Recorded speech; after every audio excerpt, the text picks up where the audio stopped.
Time to go in the trenches on This Week in Football, presented by Geico. We have our buddy Mike Tannenbaum, former general manager of the New York Jets, still hanging out with us, and Ross Tucker, Howard Cross here.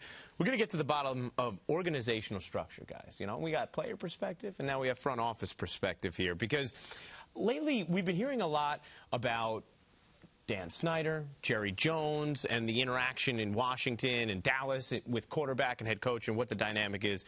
Mike, for you, as a front office executive, what is the ideal owner? What's his everyday involvement or lack thereof if you're able to do your job best as a general manager? You know, Ryan, I would say, guys, in this day and age, I think it's effective communication. All owners are going to be involved. Sometimes they're there. But, you know, obviously with email or texting, you could get a hold of them very quickly. And I really felt my job, I always used to say, I was the point guard of information. And as long as I was on the same page with Rex Ryan and Woody Johnson, we could go ahead and make decisions. Hey, you know, this free agent's going to be a little bit more money. So if we do this, guys, here's what we can't do. Now, collectively, what do we think is best for the Jets? And I think the more informed discussions you can have, the better it is. And with the way our sport's covered now with social media and the blogs, a lot of things are going to get out anyway. So in terms of being as transparent as possible, I felt being proactive and trying to be on the same page was the best way to go. Ross, if you're sitting there as a player and you see Mike meeting with Woody Johnson on the side of a practice field, are you thinking, oh,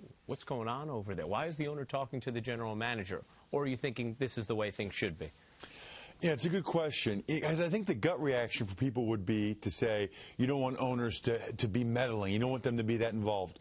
But then you look at the Pittsburgh Steelers and the Rooney family, or the New York Giants and the Mara family. They're very involved. Now, I don't think they're meddling. I think what they do is they care.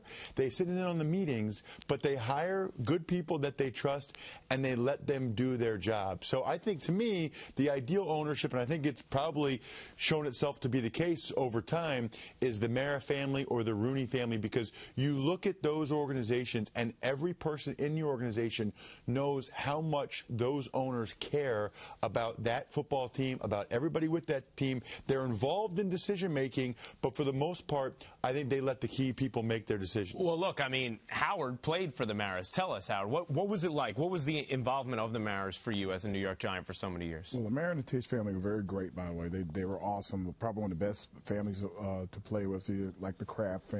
Like, it's a lot of great families in the NFL to play for. I think what you don't really get, or what you don't really understand as players or as fans even, is that, you know, there's a business part of the game. And that's what most of the families are doing. They're running the business. The actual game itself is something totally different. It has a total different dynamic to it. That's when they hire people to come in to actually do that part of it. It's kind of like you need someone to do that, to put out your product. But you're handling the business of you know, the storefronts. Everything else that's going on, that's yours. The product that's being produced, you have to hire people to produce that for you.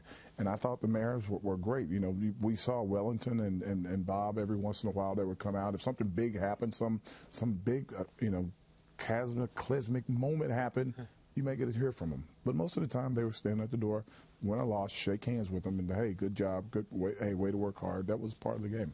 And I'll say this: I think everybody's bashing Jerry Jones because of what happened with the Cowboys on Sunday, and everybody wants to point the blame at him. I will say one thing: when I was there, the first day I was there, he came up to me and he said how happy he was I was on the team.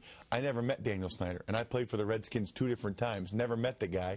Number one, and number two, what I appreciate about Jerry Jones is the buck stops there. Everybody knows he's making the decision, so if they're bad moves, it's on him. Whereas there's other owners I've seen with other teams I played for, that nobody thinks the owner ever makes any of the moves, right? It's, yeah. Oh, the owner's behind the glass. But yet a bunch of the moves, the owner actually is the one making the moves, and the GM or the head coach becomes the fall guy.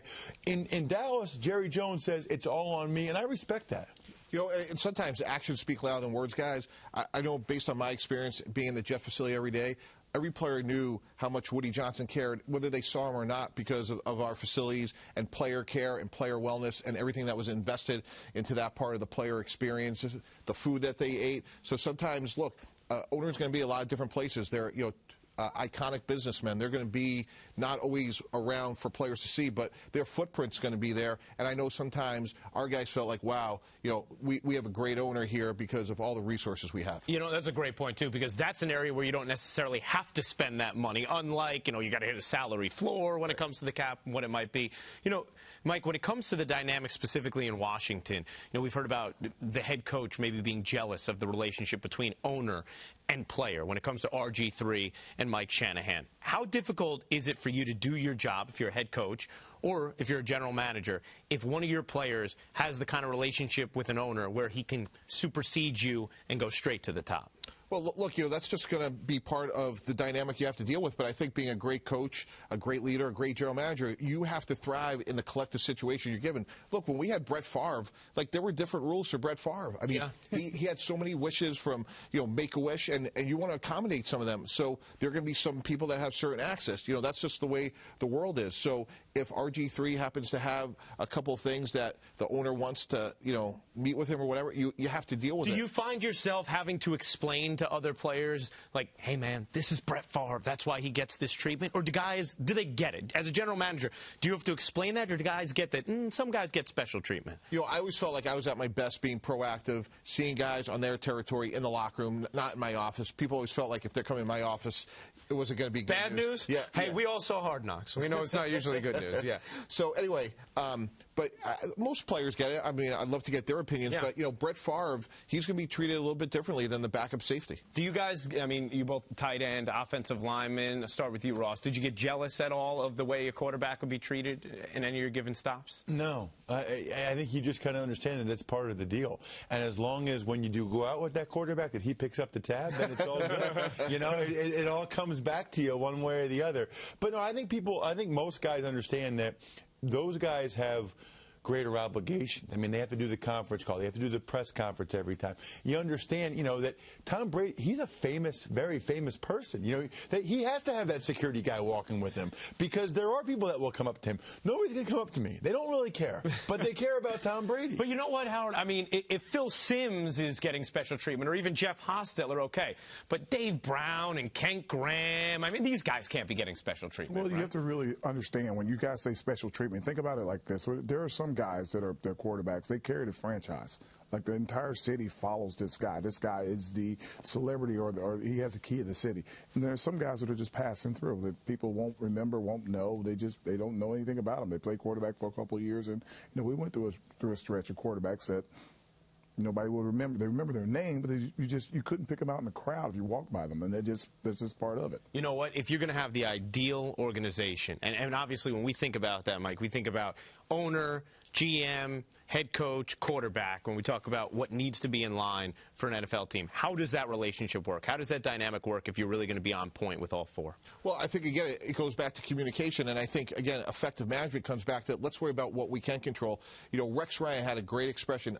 New York Jet media policy, say anything you want, name 2 teammates and a coach. So be it Brett Favre, Mark Sanchez, Geno Smith, whomever, you're talking about, hey, that was a great call that Marty Morningwig made. And because DeBrickashaw Ferguson had this block, we were able to get things done. So be it the quarterback, the head coach, if that permeates culturally, you could deal with a lot of these issues proactively. And look, everyone's going to go through the 3-game losing streak, but if they all feel like they got each other's back, that's going to put you in the best chance possible to be successful. Good perspective, Mike. Thanks for joining us today, man. Thanks for having me. Appreciate it.